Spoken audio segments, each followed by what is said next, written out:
Pagi ini aku terbangun, melihat ke arah jendela yang berada di samping kiriku. Cahaya matahari menembus jendela kaca yang menyilaukan mata. Tak kusadari, sudah pukul 12 siang. Aku terlambat. Aku harus segera pergi ke pohon itu, ada hal yang harus aku selesaikan.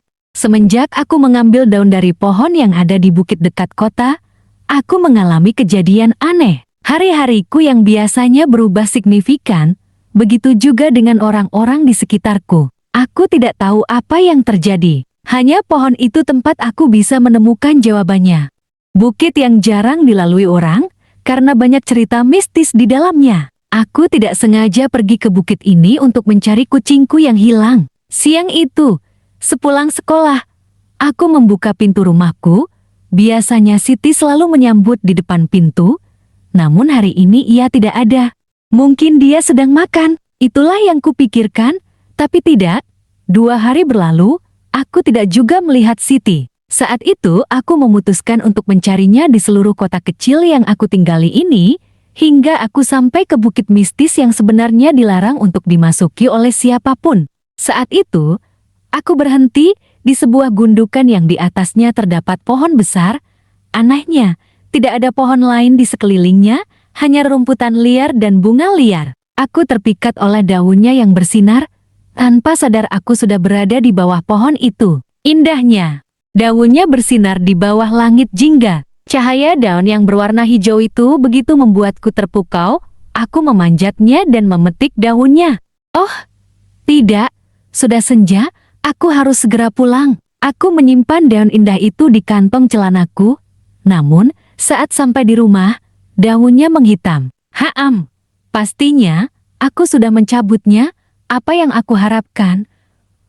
Kukira ini daun ajaib, ternyata daun biasa. Aku membuangnya ke tempat sampah. Keesokan harinya aku terbangun, aku bersiap ke sekolah. Saat aku menuruni tangga menuju ruang makan, ibu melihatku dengan tatapan ketakutan. Aku tidak tahu apa yang terjadi, padahal kemarin ibu baik-baik saja. Ada apa, Bu? Apakah aku terlihat aneh? Tidak ada apa-apa. Cepat makan sarapanmu dan segera pergi. Ibu mengatakan hal itu seakan tidak terjadi apa-apa. Tapi, aku melihat wajahnya mengatakan hal yang berbeda. Aku sampai ke sekolah. Semua orang di kelasku menatapku dengan wajah ketakutan saat aku memasuki kelas. Dan entah kenapa, tempat dudukku dipindahkan ke belakang. Itulah awal dari kejadian aneh yang kualami semenjak memetik daun bersinar. Sudah sepekan semenjak kejadian itu, dan inilah saatnya aku untuk pergi ke pohon aneh itu. Untuk pertama kalinya diriku percaya akan hal-hal mistis setelah benar-benar mengalaminya. Aku benar-benar tidak percaya. Di siang yang terik ini, entah kenapa bukit belakang kota ini terasa begitu dingin dan gelap. Namun aku suka, rasa gerahku seketika menghilang ketika memasukinya. Apa? Kenapa ini? Aku kaget bukan main. Pohon yang berdaun lebat dan bersinar itu berubah menjadi pohon lapuk tanpa ada daun sehelai pun. Apa? Jangan-jangan sekarang masih siang. Itulah yang kupikirkan. Aku menunggu di depan pohon itu sampai sore, namun tidak terjadi apa-apa. Keesokan harinya, aku kembali ke sana. Masih sama, tidak ada yang berbeda. Begitu seterusnya selama 1 bulan, hingga aku berhenti.